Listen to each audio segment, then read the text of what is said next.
പിതാവിൻ്റെയും പുത്രൻ്റെയും പരിശുദ്ധാത്മാവിൻ്റെയും നാമത്തിൽ എൻ്റെ പ്രിയപ്പെട്ടവർ, ഇന്ന് ഫെബ്രുവരി 6 വ്യാഴാഴ്ചയാണ്.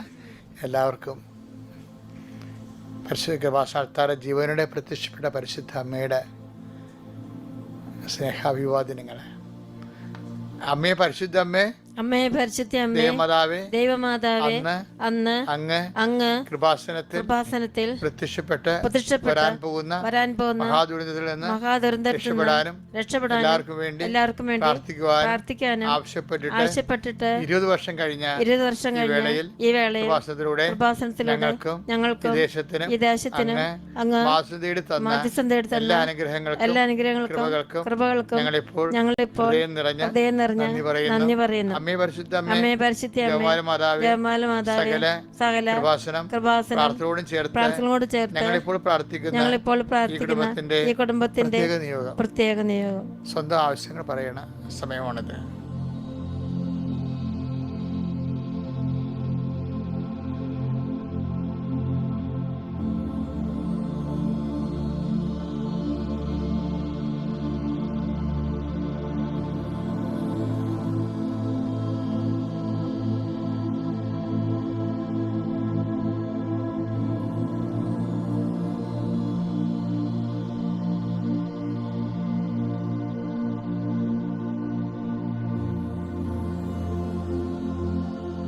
അമ്മയുടെ പ്രത്യക്ഷീകരണത്തിന്റെ വേളയിൽ ഞങ്ങൾക്ക് കനിയണമേ.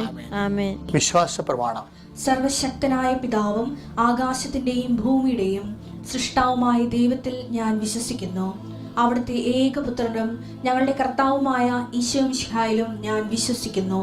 ഈ പുത്രൻ പരിശുദ്ധാത്മാവിനാൽ ഗർഭസ്ഥനായി കന്യകാമറിയത്തിൽ നിന്ന് പിറന്ന് പൊന്തിയോസ് പീലാത്തോസിന്റെ കാലത്ത് പീഡകൾ സഹിച്ച് കുരിശിൽ തറയ്ക്കപ്പെട്ട് മരിച്ച് അടക്കപ്പെട്ട് പാതാളങ്ങളിൽ ഇറങ്ങി മരിച്ചവരുടെ ഇടയിൽ നിന്ന് 3-ാം നാൾ ഉയർത്ത് സ്വർഗത്തിലേക്ക് എഴുന്നള്ളി സർവശക്തിയുള്ള പിതാവായ ദൈവത്തിന്റെ വലതുഭാഗത്തിരിക്കുന്നു.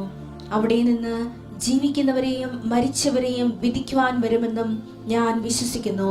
പരിശുദ്ധാത്മാവിലും ഞാൻ വിശ്വസിക്കുന്നു. വിശുദ്ധ കത്തോലിക്കാ സഭയിലും പുണ്യവാന്മാരുടെ ഐക്യത്തിലും പാപങ്ങളുടെ മോചനത്തിലും ശരീരത്തിന്റെ ഉയർപ്പിലും നിത്യമായ ജീവിതത്തിലും ഞാൻ വിശ്വസിക്കുന്നു. ആമേൻ.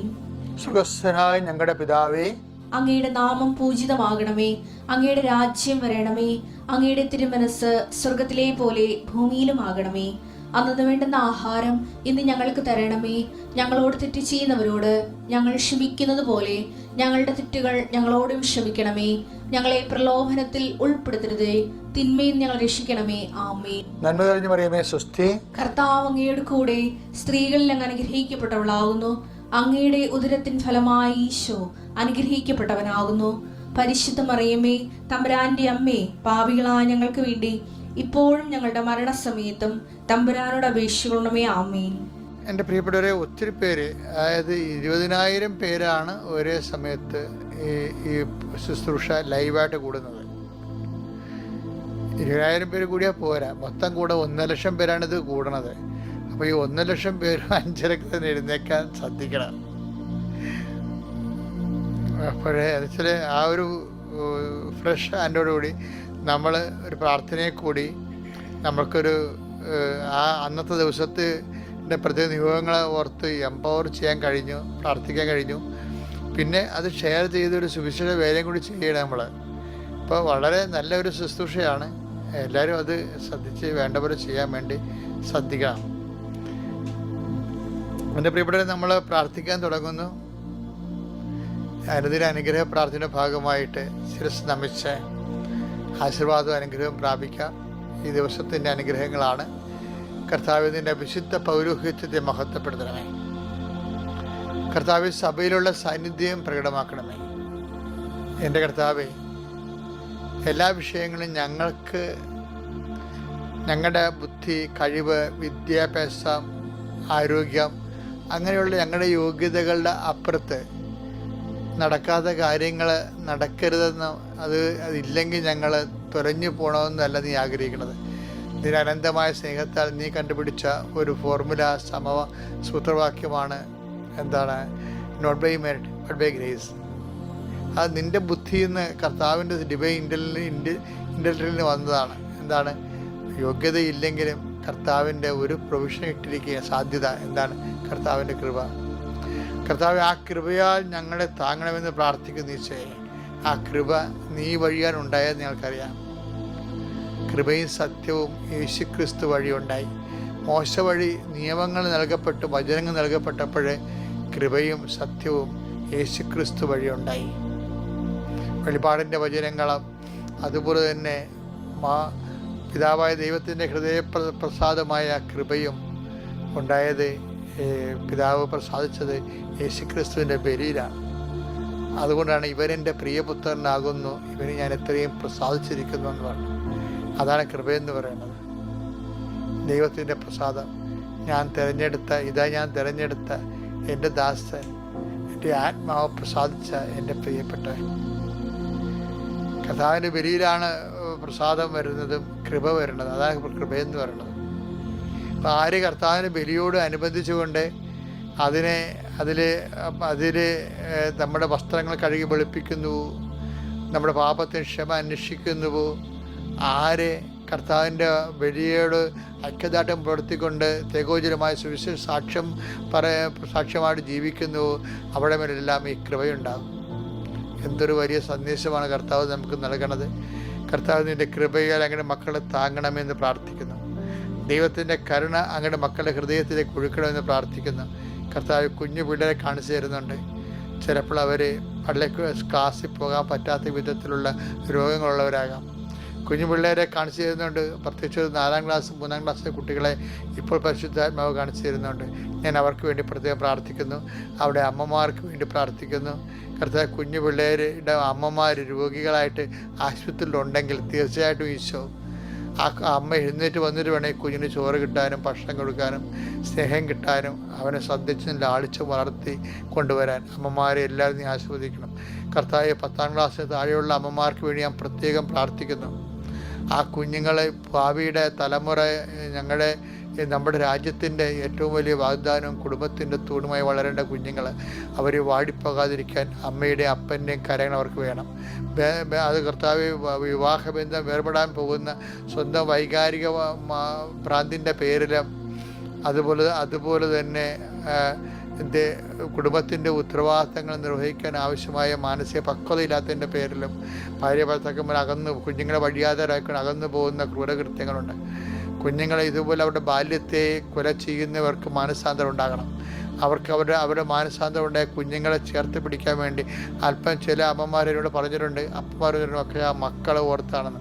സത്യമാണ്. മക്കളെ ഓർത്ത് ത്യാഗം അനുഭവിച്ച് കുടുംബത്തിൻ്റെ ത്യാഗങ്ങളെ ഏറ്റെടുത്തുകൊണ്ട് നിശബ്ദമായി സാക്ഷ്യമായി പോകുന്ന എല്ലാവരെയും ഞാൻ ആസ്വദിക്കുന്നു. എല്ലാവരെയും ഞാൻ അനുഗ്രഹിക്കുന്നു. ദൈവത്തിൻ്റെ സമ്പത്താകുന്ന കൃപയാൽ നിങ്ങളുടെ ഹൃദയവും മനസ്സും ആത്മാവും നിറയട്ടെ. കർത്താവ്, നിങ്ങളെല്ലാത്തിനും അതിജീവിക്കാൻ വേണ്ടി നിങ്ങൾക്ക് സഹിക്കാൻ പറ്റുന്നില്ലെന്ന് പറഞ്ഞാൽ കർത്താവിനോട് പറയുമ്പോൾ കർത്താവിൻ്റെ സഹനത ചേർത്ത് വെച്ചുകൊണ്ട് കർത്താവ് നിന്നെ ബലപ്പെടുത്തട്ടെ. എൻ്റെ ഈ പ്രാർത്ഥനയിലൂടെ കർത്താവിൻ്റെ കൃപാസനം നടക്കുന്ന ആയിരക്കണക്കിന് മനുഷ്യരുടെ പ്രാർത്ഥനയിലൂടെ നിൻ്റെ ജീവിതം ബലപ്പെടട്ടെ. നീ ആശ്രയം വെച്ചിരിക്കുന്നത് ഉടമ്പടിയിലാണെങ്കിൽ ഉടമ്പടി എടുത്തിരിക്കുന്ന ലക്ഷക്കണക്കിന് മനുഷ്യരുടെ ജീവിത പ്രവർത്തനങ്ങളുടെയും സുവിശേഷ സാക്ഷ്യങ്ങളുടെയും ഉപപ്രവർത്തനങ്ങളുടെയും നീ ദൈവപൈതലെ ഇന്ന് അനുഭവിക്കുന്ന പ്രയാസങ്ങളെ അതിജീവിക്കാൻ ആവശ്യമായ ആത്മധൈര്യത്തിൻ്റെ അഭിഷേകം കൊണ്ടാവട്ടെ. എൻ്റെ കർത്താവിൻ്റെ ഉന്നതമായ നാമത്തിൽ, സഭയുടെ അധികാരത്തിൽ, കുരിശിൻ്റെ അടയാളത്തിൽ, ദൈവത്തിൻ്റെ ശക്തിയാൽ നീ ഉച്ച മുതൽ ഉള്ളംകാർ വരെ കർത്താവിൻ്റെ തിരുരത്വത്തെ അഭിഷിക്തയാകട്ടെ.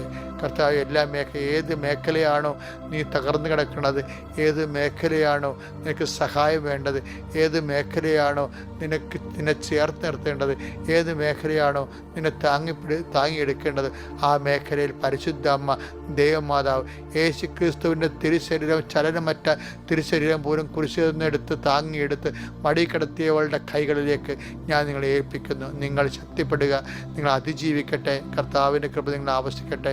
നിത്യപിതാവും പുത്രനും പരിശുദ്ധാത്മാവായ സർവേശ്വരായ നീക്കുവാമേ. അതായത് ഇന്നത്തെ സന്ദേശം പറയുന്നുമ്പേ എൻ്റെ ആമുഖം പറയാറുണ്ട്. എന്ന് വെച്ച് കഴിഞ്ഞാൽ ഒരിക്കലും എൻ്റെ സഹപ്രവർത്തകനില്ലേ വിജയകുമാർ, അദ്ദേഹം ഇവിടെ വന്നത് 2003 വന്ന.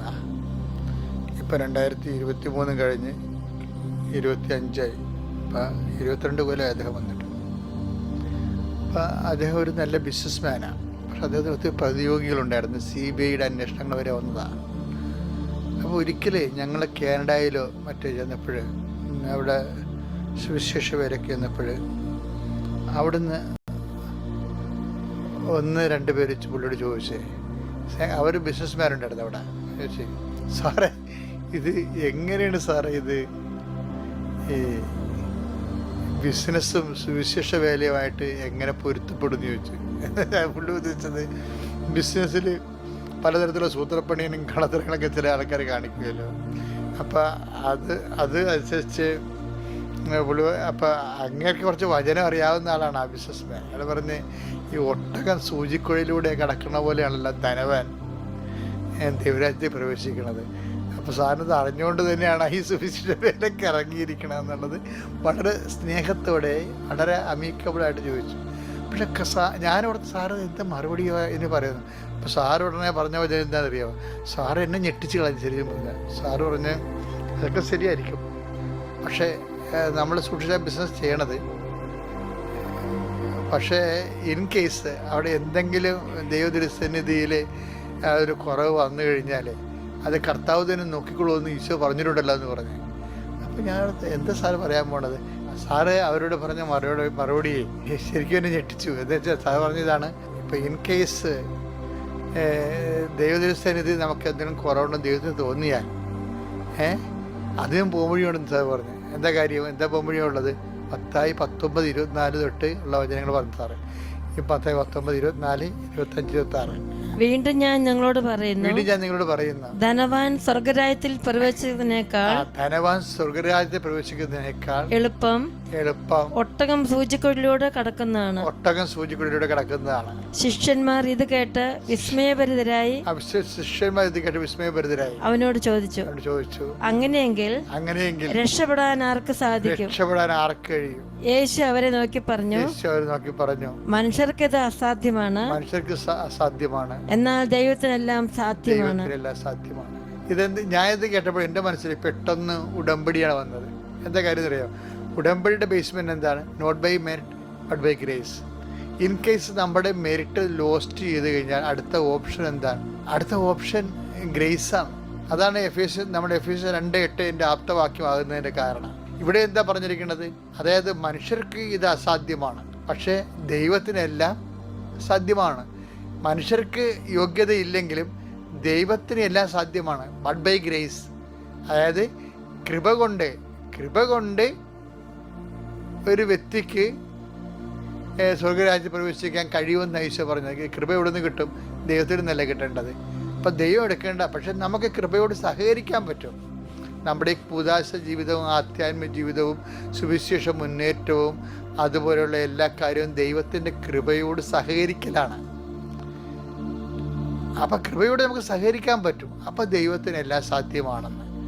അത് അങ്ങനെ സഹകരിക്കുമ്പോൾ എന്താ പ്രശ്നം എന്ന് അറിയാമോ? ഇപ്പം അതറിയണമെങ്കിലേ, അതായത് ഇപ്പം നമുക്ക് മെറിറ്റ് ഇല്ലെങ്കിലും ദൈവത്തിന് കൃപയുള്ളിടത്തോളം കാലം ദൈവത്തിന് നമ്മളെ സഹായിക്കാനുള്ള ഒരു കാലാവസ്ഥ സാഹചര്യം ഉണ്ടായാൽ മതി.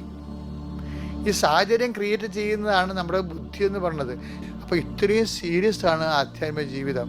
അപ്പം അതുകൊണ്ട് നിങ്ങൾ പാപികളാണ്, അല്ലെങ്കിൽ നിങ്ങൾ കച്ചവടക്കാരാണ്, അല്ലെങ്കിൽ നിങ്ങൾ വേറെ ജീവിത വ്യാപനയ്ക്ക് വേണ്ടി ഒരു പ്രത്യേക അവസ്ഥയിൽ ജീവിക്കുന്നതാണ്. അതുകൊണ്ട് നിങ്ങൾ ഈ ജീവിതം ഇങ്ങനെയായിപ്പോയി, ഇനിയിപ്പോൾ ഞാൻ രക്ഷപ്പെടത്തില്ല, പ്രാർത്ഥിച്ചതും കാര്യമില്ല എന്നൊന്നും പറഞ്ഞ് ആരും നിരാശപ്പെടേണ്ട ഒരു കാര്യമില്ല. ദൈവത്തിന് നിന്നെ സഹായിക്കാൻ കഴിയും ഏത് സാഹചര്യത്തിലും എന്ന് വിചാരിച്ചുകൊണ്ട് നീ പാപത്തിനുമേൽ പാപം ചെയ്യണമെന്നല്ല എൻ്റെ അർത്ഥം. അതായത് നീ നിരാശപ്പെടരുത്, പ്രത്യാശയോടെ മുന്നോട്ട് പോകണമെന്നാണ് ഇന്നത്തെ സന്ദേശം. Praise the Lord.